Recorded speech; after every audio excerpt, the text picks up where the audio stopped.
pray every obstacle on your way to the next level, the Lord will deal with them today in the mighty name of Jesus. Amen. Let's open our Bible to the book of Acts of Apostles 16:25 to 16, from verses 25 to 34. And the theme of my word this one says, open door to the next level. Open door to the next level. And I pray as you listen, that the Lord will usher you to the next level this morning in the mighty name of Jesus. Amen. I said the Lord will usher you to the next level this morning in the name of Jesus. Amen. 25. Act of Apostles 16, 25 to 34. And at midnight, Paul and Silas prayed and sang praises unto God. And the prisoners heard them. And suddenly there was a great earthquake, so that the foundation of the prison was shaken. And immediately all the doors were opened, and everyone's hands were loosed. I pray for you today. Every power that is shaming you, that is tying you down, as heaven shake today, you will lose in the name of Jesus. Amen. I said you will lose in the name of Jesus. Amen. Every hand was loose, and the keeper of the prison awakened out of his sleep, and seeing the prison door open, he drew out his sword and would have killed himself, and supposed that the prisoner had been fled. But Paul cried with a loud voice, saying, do thyself no harm, for we are all here. Then he called for his life, and sprang in, and came trembling, and fell down before Paul and Silas, and brought them out, and said, Sir, what must I do to be saved? And they said, believe on the Lord. Believe on the Lord Jesus Christ, and thou shalt be saved, and thy household. Open door to the next level.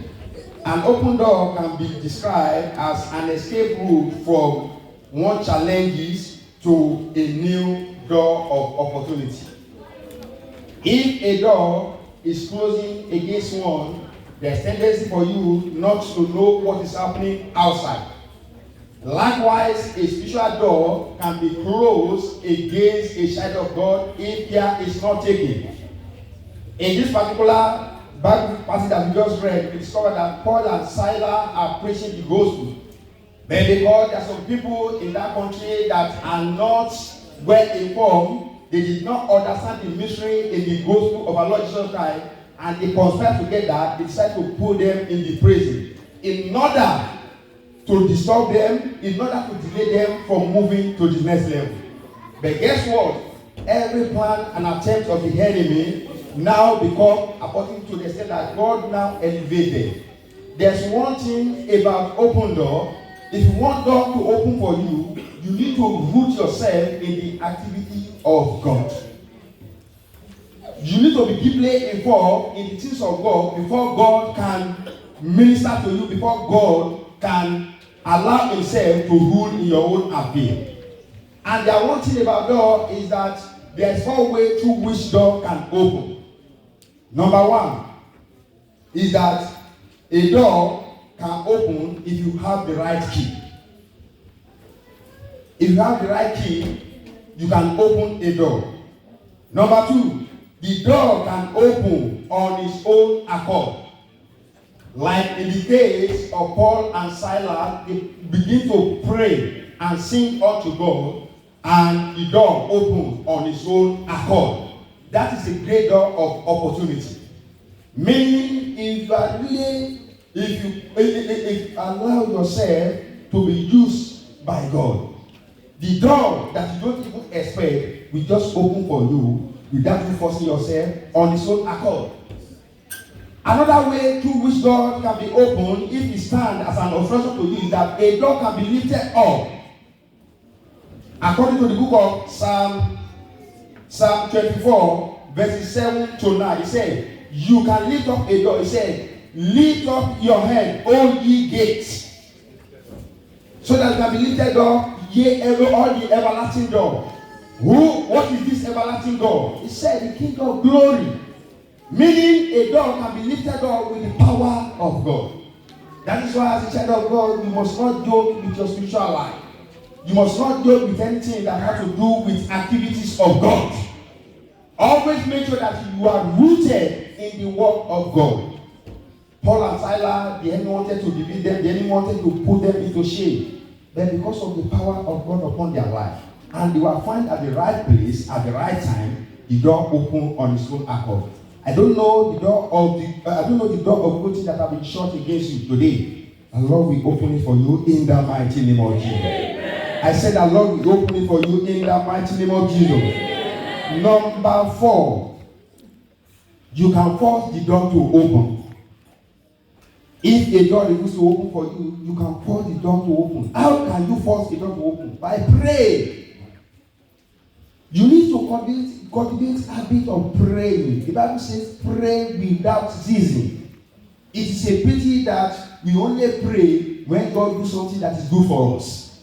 But we tend to easily forget that we need to pray when we are fine and when we are not fine. Because this is the time that God will know that truly you are serving Him. I pray for you today. In any power that has taken away your prayer life, the Lord will restore it back in the mighty name of Jesus. I said it will restore back in the mighty name of Jesus. Brethren, we need to be rooted in the word of God. Then, how can a door be opened unto you? Because we are talking about open door to the next level. If you wanted to move to the next level, that means there are certain things that you must know. And there are certain things that you must understand. We call it the secret thing. Majority of us run to herbalists when we are telling the world. The reason is that there is a secret that they know that you don't know. And in dealing with the God, there's a secret that you need to know. If you don't know that secret, that means you just be ranked in a particular spot. I pray for you today that Lord will expose that secret to you in the mighty name of Jesus. Amen. Number 1 secret is that you must be bold. If you are not bold enough, you cannot move to the next level. Look at what happened to David in the book of Samuel. 1 Samuel 17. If you read from verse 1 to the end, you will discover that David was a very young lad. But he discovered that there was a problem in the city. And decided to leave everything that is been, abandon it, and run down to the city. But brethren, on getting to the city, his own brother are the one that are telling him, who called you here? Young guy, why are you here? But thank God, because the grace of God is upon him. There was a word that came out of his mouth. He said, I came to you in the name of the God that you divide. Today, your head will be off your neck. I don't know the enemy that have been speaking a dismay and a terrible word against your life. Today, the Lord will deal with them in the mighty name of Jesus. David was so bold.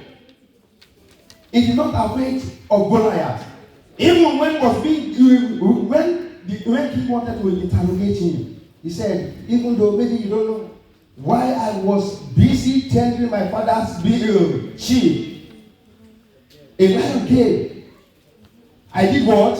I tore them apart. That was saying, wow. That is a true conversion. And he said, okay, if that is true, maybe take all this armor, put it on. Another thing, maybe he said, no, because I've not been using this before. So I don't think it's going to work for you. But let me tell you something this morning. All the charms, all the voodoo that the herbalists are giving to you cannot work for you where God wanted to deliver you.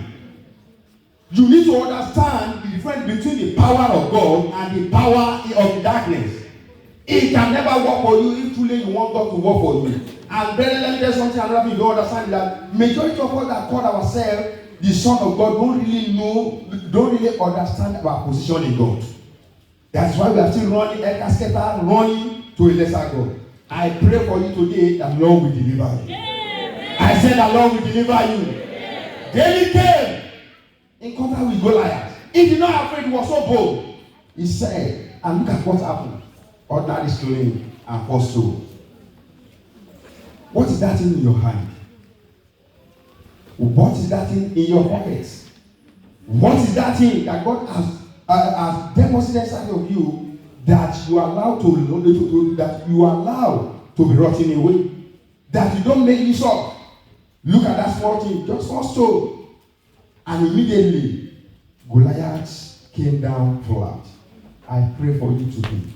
Every power tormenting your life, they will come down flat today in the mighty name of Jesus. Amen. I said they will come down flat today in the mighty name of Jesus. Number 2, desire.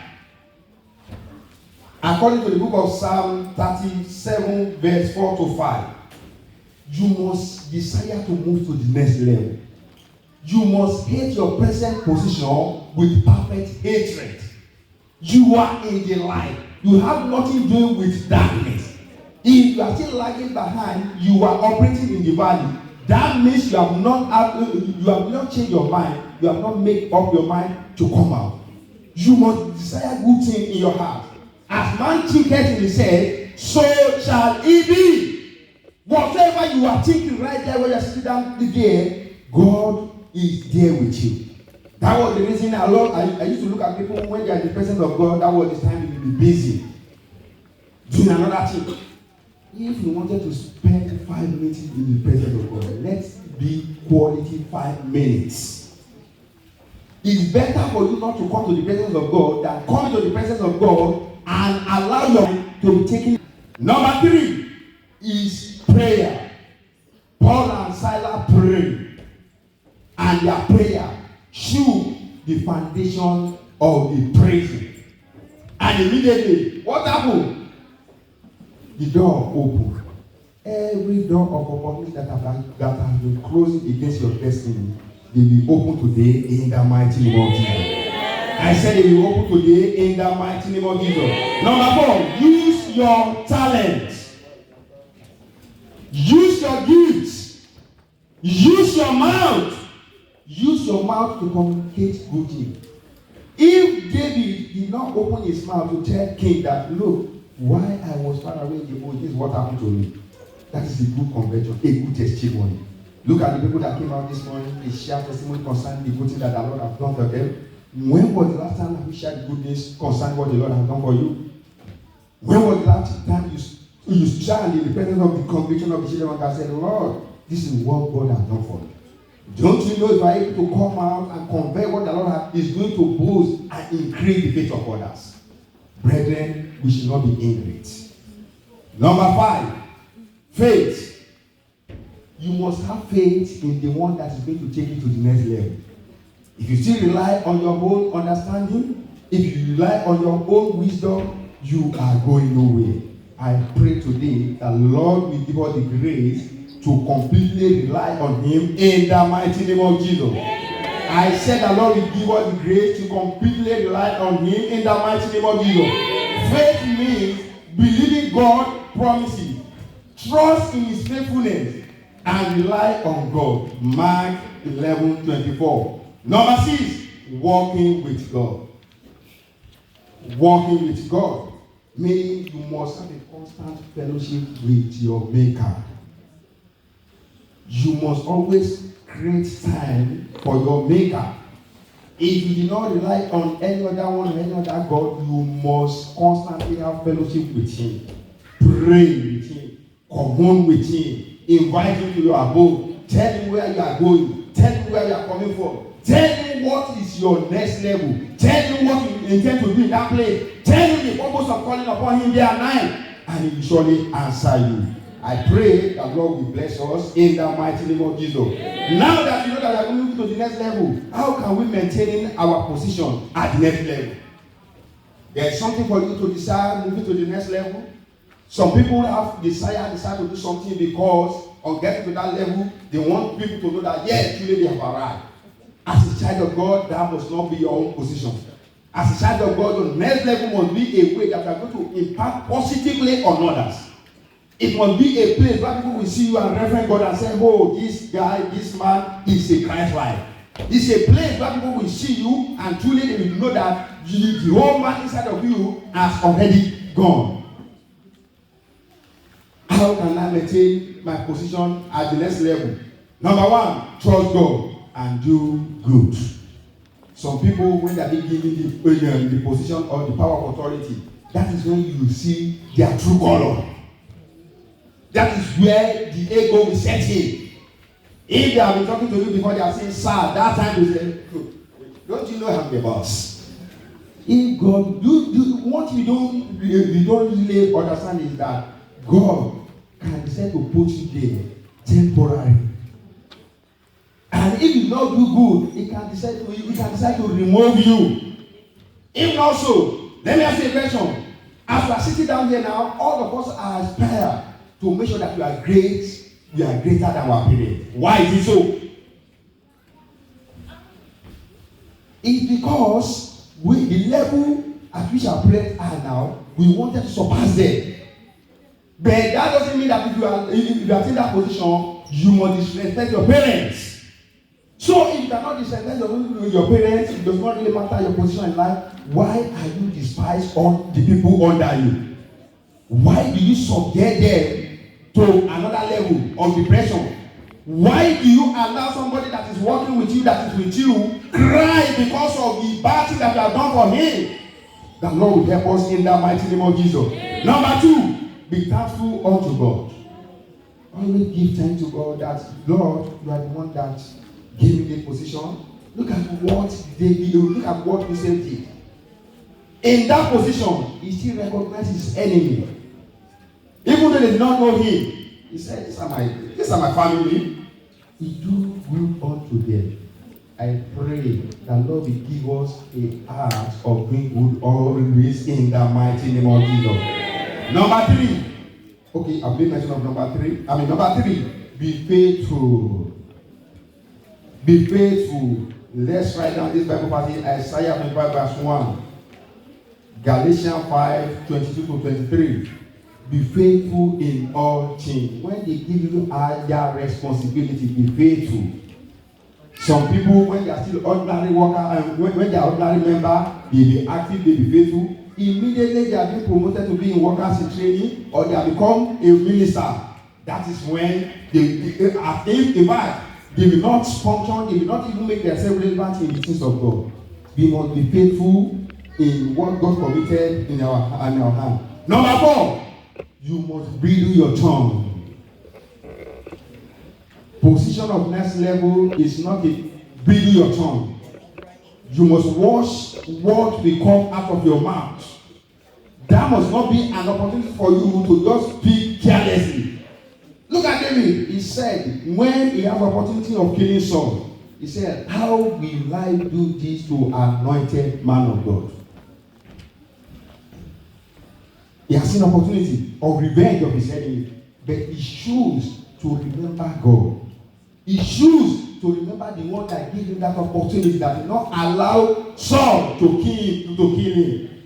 Another area we must bring our tongue is that if not for God, because in the first instance, David made a mistake. Immediately he killed Goliath. People are singing praises of him. They said, Saul killed only 1,000, but David killed 10,000. And Saul now said, oh, if care is not taken, this guy is going to take away my kingdom. What is going to be left of him? That was what caused rancor between him and David. But at this point in time, because he understand what he has passed through, he was able to bridle his tongue. I pray that Lord will help us to bridle your tongue in the mighty name of Jesus. Amen. Number 5, always give praise unto him and live a holy life. Holiness must be our watchword. Holiness must be our way of life. Or if you move to the next level, God has opened the door for you, you must live a holy life and surrender everything unto him. I pray for you and myself today, the grace to do according to his will, and Lord will grant it unto us in the mighty name of Jesus. Amen. Brethren, if you are here this morning, you have not given your life to Christ, tomorrow may be late. You need to come closer to him, to the one who created you, because sin is a reproach unto God. It's a reproach. Sin can make you to be away from you. Sin might hinder you from moving to the next level. What is the reason for you to gain the whole world and lose your soul? It's the bad deal. I pray for us today that Lord will help us in the mighty name of Jesus. Shall we rise to our feet? Let's rise to our feet. We are going to pray. Just 3 prayer points before we round up. The first prayer point